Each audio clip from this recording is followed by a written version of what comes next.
السلام علیکم ویورز، میرا نام عطاء الرحمن اور آپ دیکھ رہے ہیں عطاء بخاری یوٹیوب چینل۔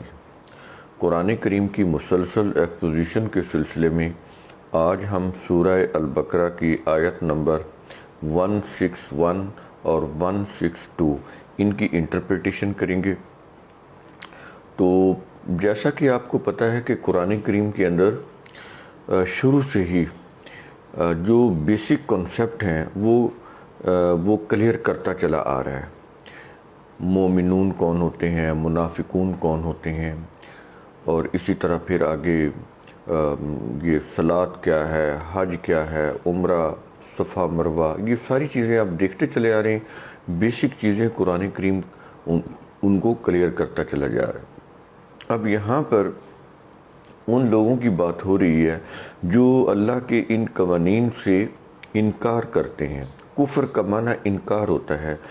یہاں پر اس آیت کے اندر چونکہ کفر کی بات ہوگی، کفار کی بات ہوگی، تو مذہب میں تو جو فقہ ہے یا شریعت ہے اس کے اندر تو کفر کو اس طرح سے چیزیں بنائی ہوئی ہیں، کفر کے فتوے وغیرہ، تو یہ کسی انسان کے اوپر کفر کا فتویٰ لگانے کا اختیار نہیں ہے۔ کفر کے معنی انکار کرنا ہوتے ہیں، دیٹس آل۔ تو یہ کوئی ایسی مذہبی چیز نہیں ہے۔ قرآن کریم نے صاف کہا ہے کہ اگر تم انکار کرو تو ٹھیک ہے، لیکن دلیل لے کر آؤ۔ تو وہ کہتا ہے کہ ہم بھی دلیل سے بات کرتے ہیں، تم بھی دلیل سے بات کرو۔ اور آگے وہ کہتا ہے کہ کچھ زبردستی نہیں ہے۔ اگر تم بائی انٹلیکٹ سمجھتے ہو کہ یہ اللہ کے قوانین ہیں، ضابطے ہیں، ان کو انسانوں کی ویلفیئر کے لیے امپلیمنٹ کرنا چاہیے، تو ٹھیک ہے تم کرو، اس میں تمہاری ویلفیئر ہے۔ اگر نہیں کرتے ہو تو ٹھیک ہے، تمہاری مرضی ہے، لیکن اس سے یہ ہوگا کہ تمہاری زندگی جو ہے اس دنیا میں مشکلات سے دوچار ہو جائے گی۔ تو اگر تم ان کا انکار کرتے ہو تو پھر یہ ہوگا کہ ویلفیئر کا کوئی نظام نہیں بنا سکو گے معاشرے میں، کسی بھی ریاست کی سطح کے اوپر۔ وہ تو اسی وقت ہوگا جب اللہ کی ان قوانین کے سامنے جھکو گے، انہیں تسلیم کرو گے، یہ رکوع اور سجدہ ہو گیا، اور پھر ان کو امپلیمنٹ کرو گے، تو پھر کیا ہو جائے گا؟ تمہیں ویلفیئر حاصل ہو جائے گی، فلاح حاصل ہو جائے گی۔ تو یہ بنیادی چیز پہلے یہ سمجھ لیں کہ کفر کیا ہوتا ہے۔ جیسے کہ مذہب کے اندر کفر کے فتوے لگائے جاتے ہیں، تو یہاں پر وہ چیز قرآن کریم ایسی کوئی بات نہیں کرتا۔ اب دیکھیں یہ آیت 161 نمبر کی آیت یہاں سے شروع ہوتی ہے۔ ان الذین کفروا، جن لوگوں نے انکار کیا۔ کفر کیا کا مطلب انکار کیا، کس چیز سے؟ اللہ کے قوانین سے، کہ ظاہر ہے کہ وہ اس سے انکار کر رہے ہیں۔ اب انکار دو طرح کا ہوتا ہے۔ ایک تو آپ اسٹیٹ فارورڈ کہہ دیں کہ یہ کتاب اللہ کی نہیں ہے، ہم اس کو نہیں مانتے، ہم اپنی کوئی عقل و فکر کی روح سے کوئی نظام بنائیں گے، ضابطے بنائیں گے، تو ہم تو انہی کے اوپر چلیں گے۔ ایک تو یہ اسٹیٹ فارورڈ انکار ہے، جیسے ایتھیسٹ کرتے ہیں، وہ خدا کے بھی منکر ہوتے ہیں اور جو اس کے قوانین ہیں اس کے بھی منکر ہوتے ہیں۔ ایک تو کفر یہ ہو گیا نا، یہ تو اسٹیٹ فارورڈ کفر ہے۔ دوسرا کفر یہ ہے کہ آپ مانتے ہوں کہ یہ کتاب اللہ کی ہے۔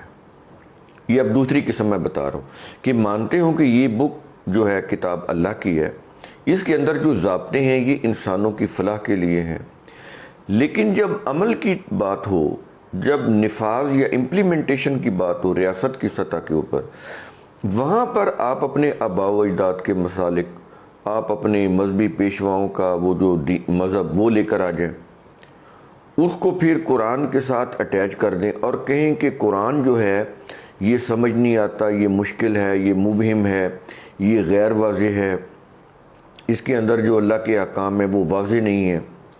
تو ان کو پھر واضح جو ہیں وہ کیسے ہوتے ہیں؟ جو انسانوں نے وہ جو روایت کی کتابیں لکھی ہیں، تفسیر کی کتابیں لکھی ہیں، تاریخ کی کتابیں لکھی ہیں، تو یہ جو بک ہے یہ اس سے واضح ہوتا ہے۔ تو یہ پھر اللہ کے قوانین کا انکار بھی ہو جائے گا اور شرک بھی ہو جائے گا۔ یہاں پر پھر دونوں چیزیں آ جائیں گی۔ تو قوانین کا انکار ہوا نا، آپ نے ان کو جب کمپلیٹ نہیں سمجھا، جب آپ نے ان کو کلیئر نہیں سمجھا، غیر واضح سمجھا اور یہ سمجھا کہ یہ ڈیفیکلٹ ہے، اس سے تو یہ تو قابل عمل ہی نہیں ہے، تو قابل عمل کیسے ہوگا جب روایت کے ذریعے سے ان آیات کی یا اللہ کے قوانین کی تشریح کی جائے گی، تو وہ جو تشریح ہے نا جو روایت کی روح سے ہوئی ہے اس سے پھر یہ ہم عمل کریں گے تو وہ تو شرک ہو جائے گا، اور اس میں قرآن کا بھی انکار ہو جائے گا، اس میں کفر بھی آ جاتا ہے، شرک بھی آ جاتا ہے۔ یہ دورہ جرم ہے۔ جو صرف انکار کرتے ہیں وہ ایک جرم ہے کہ وہ مانتے ہی نہیں، ان کے نزدیک خدا ہے ہی نہیں، یہ دنیا خود بخود جو ہے جیسے گھڑی کو چابی دیتے ہیں اور یا کسی کھلونے کو آپ چابی دیتے ہیں تو وہ چل پڑتا ہے، اور کچھ دیر کے بعد جب اس کا وہ ختم ہو جاتا ہے چابی والا سلسلہ تو وہ کھلونا یا گھڑی بند ہو جاتی ہے۔ آج کل تو وہ دوسری آ گئی واچ، پہلے دور میں جن کو چابی دی جاتی تھی، تو کھلونے اب بھی ہیں، وہ بھی آگے سیل یا بیٹری کے اوپر لیکن ہیں۔ تو وہ کہتے تھے کہ اس طرح سے کائنات ہے، یہ خود بخود وجود میں آئی ہے اور خود بخود جو ہے یہ ختم ہو جائے گی۔ تو وہ تو اسٹریٹ فارورڈ منکر ہیں، انکار کرتے ہیں۔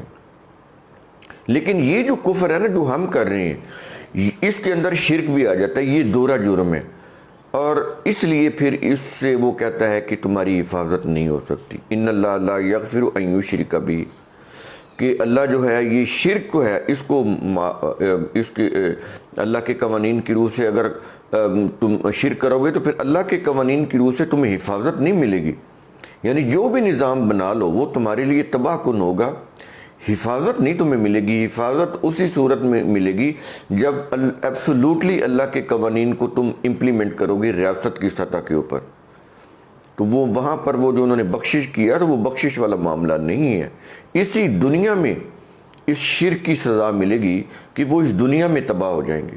آخرت میں تو وہ جو تباہی ہوگی وہ مستقل ہونی ہے، لیکن وہ اس کی تباہی کا جو آغاز ہے اسی دنیا سے شروع ہو جائے گا۔ تو یہ ذرا اس کو سمجھ لیں۔ تو اب سمجھ آئی کہ ان الذین کفروا، یہ کفر کرنے والے کون ہیں؟ میں نے دو کیٹیگری بتائی ہیں، ان میں پہلے وہ جو ایتھیسٹ ہیں، اور جو سب سے بڑے مجرم ہیں وہ ہم خود ہیں، جو کتاب اللہ کو بھی مانتے ہیں لیکن عملاً انکار کرتے ہیں، مانتے ہیں یہ بک آف اللہ ہے، مانتے ہیں اس کے اندر جو ضابطے ہیں انسانوں کی فلاح کے لیے، لیکن عملاً انکار کرتے ہیں۔ کیسے؟ جب عمل کی بات آتی ہے، امپلیمنٹیشن کی بات آتی ہے، تو ہم انسانوں کی بنائی ہوئی کتابوں کو جو مذہبی ہوتی ہیں وہ اس کتاب کے ساتھ ملاتے ہیں، اس سے پھر یہ ہوتا ہے کہ یہ کتاب پس پردہ چلی جاتی ہے، اور جو احکام ہوتے ہیں وہ ان روایات کے جو انسانوں نے بنائی ہوتی ہیں، انسانوں نے جو مذہبی قوانین بنائے ہوتے ہیں وہ پھر نافذ ہو جاتے ہیں۔ یہ کسی بھی مسلم کنٹری میں آپ اس کے قوانین کو دیکھیں تو اس کے اندر کتاب اللہ کا نام تو لیا جائے گا قرآن کا، لیکن اس کی ایک ایک شک کے خلاف مذہبی قوانین بنے ہوں گے، آپ وہ وراثت کے ہوں، وہ نکاح کے ہوں، طلاق کے ہوں، کسی بھی قسم کے ہوں۔ ایون کہ انٹرسٹ کے بارے میں بھی انہوں نے انٹرسٹ کو بھی، یہ جو ربا ہے اس کو بھی انہوں نے حلال قرار دینے کے لیے سود کا ترجمہ کیا۔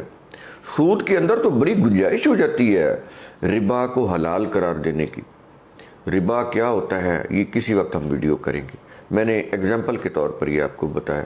تو کفر جو ہے، شرک جو ہے، سب سے زیادہ مسلم کنٹریز میں ہو رہا ہے، مسلم اقوام میں ہو رہا ہے۔ تو یہ آگے ان الذین کفروا، اور آگے کہتا ہے کہ وماتوا، اسی کفر کی حالت میں اگر وہ مر گئے، وہ لوگ یا وہ قوم مر گئی، وہم کفار، اس حالت میں کہ وہ کفر میں تھے، اسی حالت کفر کے اندر ان کی موت آ گئی، تو کہتا ہے کہ اولئک علیہم لعنت اللہ، نمبر 1 لعنت اللہ و ملائکتہ والناس اجمعین۔ یہ 3 قسم کی یہاں لعنتیں بیان کر رہا ہے قرآن کریم۔ یہ بہت بڑے، دیکھیں ہمارے ہاں تو لعنت ہوتی ہے نا، ہم ایسے کسی کے اوپر ہاتھ ڈال کے کہتے ہیں لعنت ہو تم پر، یہ عربی کے الفاظ ہیں۔ ہمارے ہاں تو بڑا غیر اخلاقی سی چیز ہے کہ ہم، وہ سائن ہے کہ ہاتھ ایسے کر کے ہم لعنت دیتے ہیں۔ قرآن کے اندر اس طرح کی لعنتیں اللہ نہیں ڈالتا۔ ہم یہ سمجھے بیٹھیں کہ شاید اللہ بھی اسی طرح لعنتیں ڈالتا ہے۔ ہمارا کانسیپٹ جو ہے اللہ کے متعلق وہ بھی صحیح نہیں، جو ہمارا کریٹر ہے، تو ہمیں قرآن کیا سمجھ آنا ہے؟ یہ لعنت اللہ کیا چیز ہے؟ میں بتاتا ہوں، میں نے کئی دفعہ بتایا، جب آپ اللہ کے قوانین کو نہیں سمجھیں گے، ان کو امپلیمنٹ نہیں کریں گے، تو انسان اللہ کی نعمتیں جو اس کی قوانین کو فالو کرنے سے ملتی ہیں، ان سے وہ اپنے آپ کو محروم کر لیتے ہیں۔ یہ ہوتی ہے لعنت۔ اللہ کے قوانین کو امپلیمنٹ کریں گے تو کیا ہوگا؟ نعمتیں ملیں گی، خوشحالی ملے گی، ویلفیئر حاصل ہوگی۔ نہیں نافذ کریں گے، مذہبی کتابوں کے اوپر جائیں گے، تو پھر کیا ہو جائے گا؟ آپ اللہ کے قوانین سے جو حفاظت ملنی ہے، جو نعمتیں ملنی ہے، اس سے محروم ہو جائیں گے۔ یہ ہے جی لعنت اللہ۔ وملائکتی، یہ کیا ہے؟ ملائکہ کی لعنت کیا ہے؟ ملائکہ کی لعنت یہ ہے کہ کائنات کے اندر جو بھی کائناتی قوتیں ہیں، ان کی آپ سپورٹ سے محروم ہو جائیں گی۔ کائنات کی قوتیں بھی انسانوں کو سپورٹ کر رہی ہوتی ہیں، کہتا ہے کہ اس سپورٹ سے بھی تم محروم ہو جاؤ گے۔ یہ کائنات کی قوتوں کی لعنت ہے، یعنی ان سے محرومی ہو جانا جو انسان کو سپورٹ دیتی ہیں۔ یہ دو قسم کی لعنتوں کا میں نے آپ کو واضح کیا کیا ہوتی ہیں۔ اور آگے آ جاتا ہے والناسی اجمعین، اور سب لوگوں کی لعنت، سب لوگوں کی لعنت والناس اجمعین ہے۔ کسی مسلم قوم کی یا کسی جیوز کی یا کرسچن کی بات نہیں کر رہا، وہ کہتا ہے جتنے بھی انسان ہیں سب کی لعنت ہے، والناس اجمعین۔ یہ کیا ہوتی ہے؟ جب آپ کوئی صحیح نظام اللہ کے قوانین کی روح سے بناتے ہیں تو انسانوں کی بھی تائید اور سپورٹ ہوتی ہے آپ کے ساتھ، تو کہتا ہے کہ پھر اس سپورٹ سے بھی تم محروم ہو جاؤ گے۔ وہ جو تائید ہوتی ہے، توثیق ہوتی ہے، ان کی جو ہیلپ ہوتی ہے، مدد ہوتی ہے، کہتا ہے اس سے بھی محرومی ہو جائے گی۔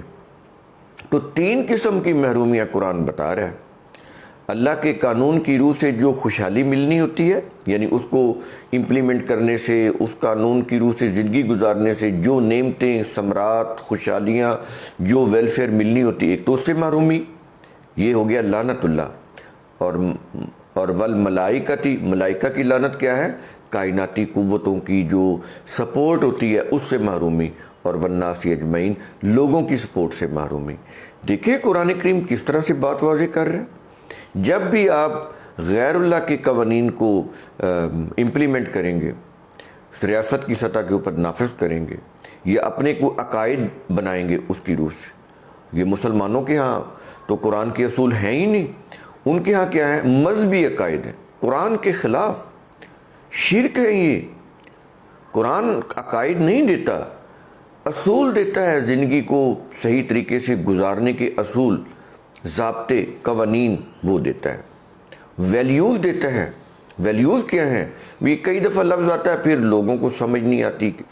دیکھیے ویلیوز یہ ہیں کہ اللہ جو ہے وہ علیم ہے، تو اس کے علیم ہونے کا مطلب یہ ہے کہ انسان بھی اپنی کوشش کے مطابق علم حاصل کرے، ٹھیک ہے؟ اللہ خالق ہے نا، تو انسان بھی اپنی سائنس اور ٹیکنالوجی کا علم حاصل کر کے اپنی کوشش کے مطابق تخلیق کرے۔ تخلیق، یہ تخلیق ہو رہی ہے نا، بجلی یہ انوینٹ ہوئی، تو یہ قسم کی بجلی کائنات میں ہے یہ چیزیں، لیکن انسانوں نے معلوم کی۔ بلب کی ایجاد، آج یہ بجلی اور بلب نہ ہو تو انسان آج بھی تاریکیوں کے اندر بیٹھ رہے ہوتے، آج بھی ان کا کوئی علاج نہ ہو رہا ہوتا، وہ اسی طرح بیماریوں سے، چھوٹی بیماریوں سے، کنٹیجیس ڈیزیز سے مر رہے ہوتے جیسے کہ پرانے دور میں تھا۔ تو جن لوگوں نے کام کیا تو دیکھا پھر کیسے دنیا کے اندر کس طرح سے وہ تخلیق کا عمل کیا، تو یہ دنیا کتنی دنیا کے اندر سہولتیں آ گئیں، علاج معالجے کی، رہن سہن کی، لائف سٹائل کی۔ اگر یہ چیزیں نہ ہوں تو یہ آپ اور میں جیسے ہم بات کر رہے ہیں یہ بھی نہ کر رہے ہوتے۔ تو یہ تخلیق کا عمل، اللہ خالق ہے نا، وہ کہتا ہے اس طرح سے تم بھی اپنی کوشش کے مطابق تخلیق کرو۔ اللہ جو ہے انصاف کرنے والا ہے، سب سے بڑا عادل، تو وہ کہتا ہے کہ میرے قوانین کی روح سے جو کتاب کے اندر ہے تم بھی انصاف کرو۔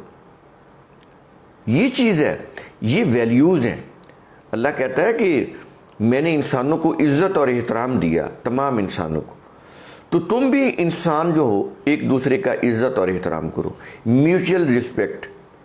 وہ کہتا ہے میں نے سارے انسانوں کو ایکول پیدا کیا ہے، سارے انسانوں کے لیے زمین کے اندر ایکول رزق رکھا ہے، تو تم بھی ایسا نظام بناؤ کہ تمام انسانوں کو ایکول رزق ملے، برابر مساوی رزق ملے، ضرورت کے مطابق ملے۔ کہتا ہے کہ میں رزق دیتا ہوں تو کسی کے اوپر احسان نہیں جتاتا، تو تم بھی اسی طرح لوگوں کی ربوبیت کرو کہ اگر تمہارے پاس گنجائش سے زیادہ ہے تو ضرورت مندوں کے لیے ان کے اوپر خرچ کرو، ان کو رزق پرووائڈ کرو۔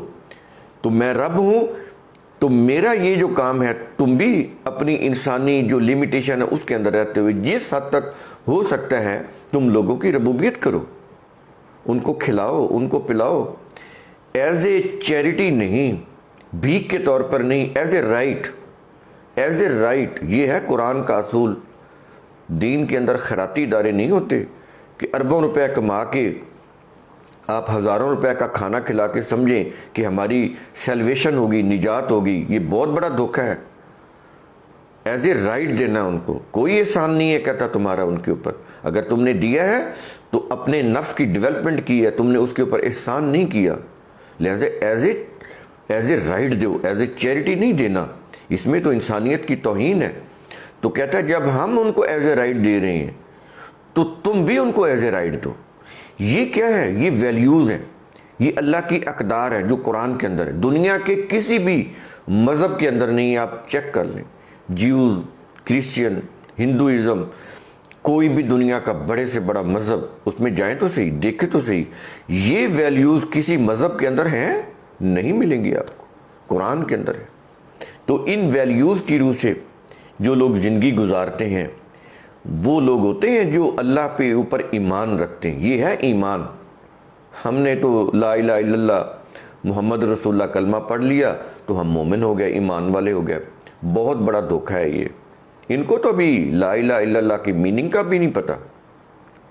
اس کا معنی یہ ہوتا ہے کہ اللہ کے سوا کوئی بھی حاکم نہیں، قانون صرف اسی کا ہے، ریاست کی سطح کے اوپر جو لا ہیں وہ اسی کے۔ انسان لا بنا ہی نہیں سکتا، بنائے گا تو شرک ہوگا۔ انسان مملکت کو چلانے کے لیے جو کانسٹیٹیوشن بناتے ہیں قرآن کے اندر دیے ہوئے، انسان صرف بائی لاز بنا سکتے ہیں۔ وہ کانسٹیٹیوشن جو بنائے گا لا اس کے پاس ہے، دیا ہوا ہے بک آف اللہ کے اندر۔ تو کانسٹیٹیوشن کے اندر بائی لاز یعنی اللہ کے قوانین کو امپلیمنٹ کرنے کے لیے جو ایڈمنسٹریٹیولی جو بائی لاز ہوں گے وہ بنا سکتا ہے، لاز نہیں بنا سکتا۔ لاز صرف اور صرف جو ہے وہ انسانوں کا کریٹر بنا سکتا ہے۔ انسان بنائیں گے تو وہ تو ان کے اپنے مفاد اور مطلب کے لیے، اپنے مفاد کے لیے ہوگا، دوسروں کے لیے تو وہ نقصان دہ ہوں گے۔ ایک قوم لا بنائے گی تو وہ اپنے فائدے کے لیے بنائے گی، دوسرے کے لیے تو نہیں، دوسری قوم کو تو وہ نقصان پہنچائے گی۔ تو تمام انسانیت کو مساوی لا سے فلاح ملے، ایسے لا صرف اللہ بنا سکتا ہے جو تمام انسانوں کا کریٹر ہے۔ تو دیکھیں یہ ایمان کیا ہوتا ہے، کفر کیا ہوتا ہے جو اس آیت کے اندر آ رہا ہے۔ اور اگلی آیت آ رہی ہے، یہ پہلی آیت کلیئر ہوگی آپ کو، اب دوسری آیت آ رہی ہے 162۔ اس میں آ رہا ہے کہ خالدین فیہا، یہ جو محرومیاں تین بتا رہا ہے نا قرآن کریم، اللہ کی لعنت میں نے بتایا کیا ہوتی ہے، ملائکہ کی لعنت اور والناس اجمعین، تمام انسانوں کی لعنت۔ اس لعنت کے اندر گرفتار ہوتے ہیں، مبتلا ہوتے ہیں، تو کیسے ہوتے ہیں وہ لوگ؟ کہتا ہے خالدین فیہا، ان تین لعنتوں کے اندر وہ ہمیشہ ہمیشہ کے لیے رہیں گے۔ اندازہ لگائیں کس طرح سے قرآن بات واضح کر رہا ہے۔ اللہ کے قوانین کا انکار کرنا یہ ورشپ بچا لے گی ان کو؟ آپ اللہ کو دھوکہ دے لیں گے ورشپ کر کے، اس کے قوانین کو نافذ نہ کریں، اس کے قوانین کے ساتھ کھلواڑ کرتے چلے جائیں، اللہ کی کتاب کے مقابلے میں انسانوں کی کتاب لے آئیں، وہ کہے کہ قرآن کو ایبسولوٹ نافذ کرو، وہ کہے نہیں جی کتاب اور اللہ کی کتاب اور فلاں کتاب، یہ تو شرک ہو گیا، یہ ڈیولیزم ہے، یہ ڈیولیزم بدترین شرک ہے۔ تو پھر عافیت کہاں سے ملے گی؟ رحمت کہاں سے ملے گی؟ نہیں ملے گی۔ پھر ضلالت ملے گی. تو اس لیے وہ کہہ رہا ہے کہ یہ کچھ کر لیا نا, اللہ کی کتاب کے ساتھ یہ معاملہ کرتے ہو, یا انکار کرتے ہو, اس کے ساتھ انسانوں کی بنائی ہوئی کتابیں لے کر آتے ہو, اور اس کی روح سے پھر اپنے ملکوں کے نظام بناتے ہو, قوانین بناتے ہو, اور اس کی روح سے ورشپ کا نظام بناتے ہو. تو آگے کیا کہہ رہا ہے پھر؟ کہتا ہے خالدین فیہا, ان 3 لعنتوں کے اندر جو ہم نے بتائی ہیں, محرومیاں یوں کہیں, لعنت جب بھی لفظ آئے وہ ہاتھ والی نہیں, محرومیاں, تو ان 3 قسم کی محرومیوں کے اندر وہ ہمیشہ ہمیشہ رہیں گے, ہمیشہ ہمیشہ. خالدینہ کے الفاظ ہیں. اور آگے کہتا ہے لا یخفف عنہم العذاب, ان کے اوپر عذاب پھر کم نہیں ہوگا. بتائیں کم ہوا ہے عذاب؟ کوئی بھی مسلم کنٹری اٹھا لیں, اس کو دیکھیں, اس کا ٹریک ریکارڈ چیک کریں کہ عذاب کم ہو رہا ہے یا بڑھ رہا ہے. یہ کوئی ڈھکی چھپی چیزیں نہیں ہیں. 10 سال پیچھے اپنے ملک کا حال دیکھ لیں, اس سے 10-20 سال پیچھے چلے جائیں, اس سے 30 سال پیچھے چلے جائیں, تو اس وقت کیا حالات تھے اور آج کیا حالات ہیں. اس وقت پاورٹی کی کیا صورتحال تھی اور آج کیا ہے. اس وقت عوام کی ذلت کی کیا حالت تھی اور آج کیا ہے. اس وقت اس مسلم قوم کی محتاجی کا کیا عالم تھا اور اب کیا ہے. تو محتاجی بڑھ رہی ہے یا کم ہو رہی ہے؟ غور کریں آپ, یہ قرآن کیا کہہ رہا ہے. کہتا ہے کہ لا یخفف, کہتا ہے ہلکا سا بھی خفیف نہیں ہوگا, کم نہیں ہوگا. ایلیویٹ بولتے ہیں اس کو, لا یخفف, ایلیویٹ ہونا, کم ہونا. کہتا خفیف نہیں ہوگا. آپ کہتے ہیں نا خفیف سا کام کر, یہ خفیف, کہتا خفیف یعنی ذرا سا بھی کم نہیں ہوگا, بڑھے گا. یہ ذلت, یہ محتاجی, یہ بڑھے گی. غربت, افلاس, بھوک, ڈر, خوف, یہ بڑھیں گے. کہہ رہا ہے نا وہ, میرے قوانین کو جو لوگ اپلائی نہیں کرتے, انسانوں کی کتابوں کو اس کے ساتھ ملاتے ہیں, تو پھر ان کے اوپر کیا ہوتا ہے اس شرک کے نتیجے میں؟ ڈر, خوف, بھوک, غربت, افلاس, ذلت, مسکنت. کہتا ہے ایسے ملی جاتی ہے ان کے اوپر جیسے کیچڑ مل جاتا ہے. کیچڑ میں جب انسان ہو نا, اس میں سارا لتھڑ جاتا ہے, یہ حالت ہو جاتی ہے انسان کی. کم نہیں ہوگا, عذاب کم نہیں ہوگا, کیونکہ انہوں نے اللہ کی کتاب کے ساتھ انسانوں کی کتابوں کو ملایا. عذاب کیسے کم ہو جائے؟ اور آگے کہتا ہے بڑے ہی یوں کہہ لیں رونگٹے کھڑے. کہتا ہے کہ ولا ہم ینظرون, ان کو مہلت نہیں اب دی جائے گی. ولا ہم ینظرون, ان کو مہلت نہیں ملے گی, نہیں دی جائے گی ان کو مہلت. اس لیے کہ وہ اللہ کی خالص اللہ کی کتاب کے اوپر نہیں آئے, یا کفر کیا یا اس کتاب کے ساتھ اپنے مذہبی پیشواؤں کی کتابوں کو ساتھ ملایا. کہتا ہے ولا ہم ینظرون, عذاب بھی کم نہیں کیا جائے گا, اور ان کی جو ہے مزید مہلت بھی اب نہیں ملے گی, اس لیے کہ وہ مہلت کا وقفہ اب ختم کر چکے ہوئے ہیں. انہیں بڑی مہلت دی گئی. 180 سال کی زندگی ہے, تو 80 سال کی زندگی میں 60 سال کی زندگی آ رہی ہے, تو 60 سال تک بھی ان کو نہیں پتا قرآن کیا کہہ رہا ہے. ان لوگوں کو مہلت ملے گی. تو کہتا ہے ولا ہم ینظرون, کہتا ہے کہ ان کو مہلت بھی نہیں دی جائے گی. تو کیا چیز قرآن کہتا ہے؟ 3 قسم کی لعنتیں بتا رہا ہے, محرومیاں بتا رہا ہے. اس میں وہ مبتلا رہیں گے, عذاب میں ہمیشہ ہمیشہ کے لیے رہیں گے, اور وہ عذاب پھر ان سے کم بھی نہیں کیا جائے گا, مہلت بھی نہیں دی جائے گی. اس کے بعد بتائیں کہ کوئی نجات کا, عافیت کا کوئی راستہ بچتا ہے؟ اور اس میں کون لوگ ہیں سر فہرست؟ مسلم, سو کالڈ مسلم. ہم, میں سب سے پہلے اپنی بات کروں گا, ہم لوگ جو اس کتاب اللہ کے مقابلے میں انسانوں کی کتابیں لے کر آتے ہیں. جب بھی قانون کی بات ہوتی, جب یہ ملک بنا, تو اس وقت جب کہا گیا کہ یہ ملک اس لیے بنایا گیا کہ ایبسولوٹلی قرآن کو نافذ کیا جائے, تو سب سے پہلے مذہبی طبقہ سامنے آ گیا. انہوں نے کہا کہ قرآن نہیں, قرآن کے ساتھ دوسری چیزیں, قرآن و حدیث, قرآن و سنہ. اب حدیث اور سنہ تو ہر فرقے کی مختلف ہے, اہل سنت کی اور ہے، اہل تشیعوں کی اور ہے، اور اہل سنت کے وہ اہل حدیث ہیں ان کی اور ہے۔ اب کیسے نافذ کریں گے آپ جب حدیث اور سنت ہر فرقے کی مختلف ہے؟ میں تو اس کو حدیث بھی نہیں بولتا، نہ سنت بولتا ہوں۔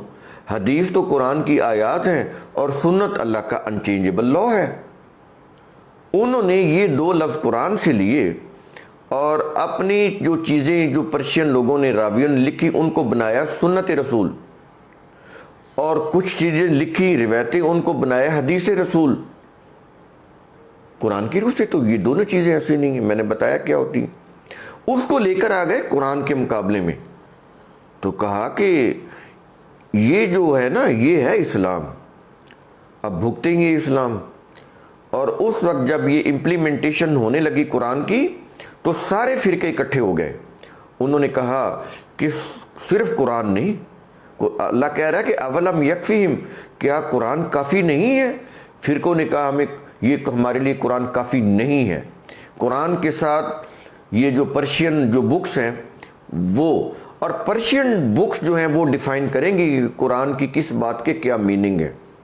اس طرح سے قرآن کی میننگ بدلے گئے، اس کے اوپر پھر فقہ کی بنیاد رکھی گئی۔ یہ پھر لے کر آ گئے وہ فقہ اور وہ روایتیں، اس کی روح سے انہوں نے ملک کے قانون بنا دیا۔ اب یہ مذہبی قانون ہے، قرآن کا قانون نہیں ہے۔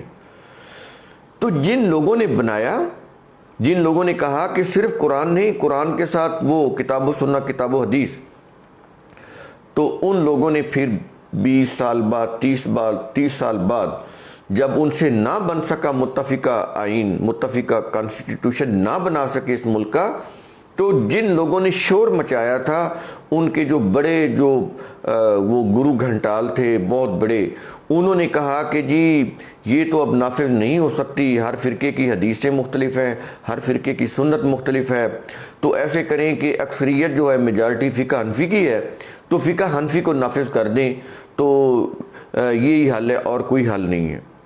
یعنی 30 سال کے بعد انہوں نے یہ کچھ کیا۔ جب ملک آزاد ہوا تو انہوں نے اکیلے قرآن کو، ایبسولوٹ قرآن کو نافذ نہیں ہونے دیا، کہا کہ کتاب و سنہ اور قرآن اور حدیث اس کی روح سے ہم نافذ کریں گے۔ جب انہوں نے دیکھ لیا تھی یہ تو روایتیں کنٹراڈکٹڈ ہیں، سنت ہر فرقے کی مختلف ہے، ایک فرقے کی سنت کو یا حدیث کو نافذ کرتے ہیں تو دوسرے فرقے جو ہیں وہ مقابلے میں آ جاتے ہیں، تو یہ تو متفق آئین بن ہی نہیں سکتا، متفق آئین تو صرف قرآن کی روح سے بنے گا۔ تو 30 سال کے بعد امت کو گمراہ کرنے کے بعد، لوگوں کو گمراہ کرنے کے بعد، انہوں نے خود یہ کہا، اعتراف کیا کہ متفقہ آئین اس کتاب و سنت کا یہ جو ٹرم ہے اور یہ جو قرآن و حدیث ہے اس کی روح سے تو نہیں بن سکتا، ایک اکیلے قرآن کی روح سے ہی بن سکتا ہے۔ تو اس کے بعد پھر بھی انہوں نے پھر یہ کیا، کہا کہ لوگوں کی میجورٹی جو ہے فقہ حنفی کے اوپر ہے، اور لوگوں کو اس کے لیے یہ چاہیے کہ فقہ حنفی کو آپ نافذ کر دیں سرکاری سطح کے اوپر۔ یوں قرآن کے ساتھ کھلواڑ کیا گیا، اور جنہوں نے مشورہ دیا تھا نا وہ تو خود صوفی تھے، اب میں نام کیا لوں، وہ تو خود فقہ حنفی کو کہتے تھے کہ یہ جامد شاستر ہے، جامد شاستر فقہ حنفی کے متعلق وہ کہتے رہے۔ اس کا مطلب یہ ہوا کہ وہ اس دنیا سے جاتے جاتے بھی دشمنی کر گئے مسلمانوں سے یا سو کالڈ مسلم سے کہ کہیں قرآن نافذ نہ ہو جائے۔ خود ساری زندگی کہتے رہے کہ فقہ حنفی جامد شاستر ہے، اور جب دیکھا کہ 30 سال کے بعد دیکھا کہ یہ تو قرآن و حدیث اور قرآن و سنہ امپلیمنٹ نہیں ہو سکتے، متفقہ طور پر کوئی فرقہ ان کو تسلیم ہی نہیں کرے گا، ہر فرقے کی حدیث، ہر فرقے کی سنت مختلف ہے، تو متفقہ آئین بن ہی نہیں سکتا۔ تو اس کے بعد پھر انہوں نے کیا کیا کہ کہا کہ جی میجورٹی کے مطابق جو ہے وہ فقہ حنفی کو امپلیمنٹ کر دیں۔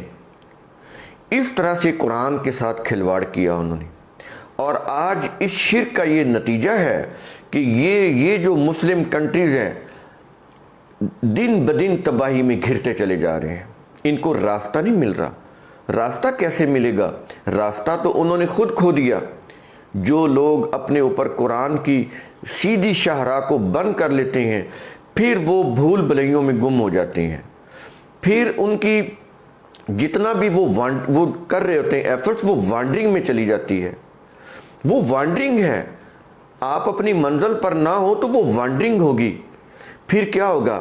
آپ کا وقت بھی برباد ہوگا، ٹائم ویسٹ ہوگا، آپ کی انرجی ویسٹ ہوگی، آپ کا پیسہ ویسٹ ہوگا، اور آپ منزل پر بھی نہیں پہنچیں گے. جتنی زیادہ وانڈرنگ اتنی زیادہ تھکن اور پیسے کا ضیاع، وقت کا ضیاع، انرجی کا ضیاع. منزل پر نہیں پہنچ رہے. آپ منزل پر کیسے پہنچیں گے؟ ایبسولوٹلی بک آف اللہ کو جب تک آپ امپلیمنٹ نہیں کریں گے ریاست کی سطح کے اوپر کوئی سلوشن نہیں ہے. اور اس کو ایبسولوٹلی امپلیمنٹ نہ کرنا یہ شرک بھی ہے، یہ کفر بھی ہے. میں نے پیچھے اس آیت کے اندر پوری وضاحت کر دی ہے. اس کو آپ سنجیدگی سے سوچیں، غور کریں. اس لیے قرآن کریم کہتا ہے ثم تتفکروا، تھنک اگین. یہ ایک سائنٹیفک پروسیس ہے. اگر آپ اس پروسیس کو نہیں کرتے، نہ آپ قرآن کی انڈرسٹینڈنگ کر سکتے ہیں، نہ آپ قرآن کی امپلیمنٹیشن کر سکتے ہیں. دونوں چیزیں نہیں ہوں گی، کیونکہ انڈرسٹینڈنگ جو ہے یہ کوگنیٹو پروسیس ہے. اس کے لیے تو وہی قرآن کا جو ثم تتفکروا، وہ تو کوگنیٹو پروسیس کے بغیر ممکن ہی نہیں ہے. تو یہ قرآن کوئی ثواب کی کتاب نہیں ہے. انہوں نے اس قرآن کے ساتھ کھلواڑ کیا، اس کو ثواب کی کتاب بنایا، ایک ایک لفظ کے اوپر 10 نیکیاں، اور پھر اس کو مردوں کے اوپر پڑھنے والی کتاب بنایا، اس کو خیر و برکت کی کتاب بنایا. دیکھتے ہیں کس طرح سے یہ جھوٹ بولتے ہیں.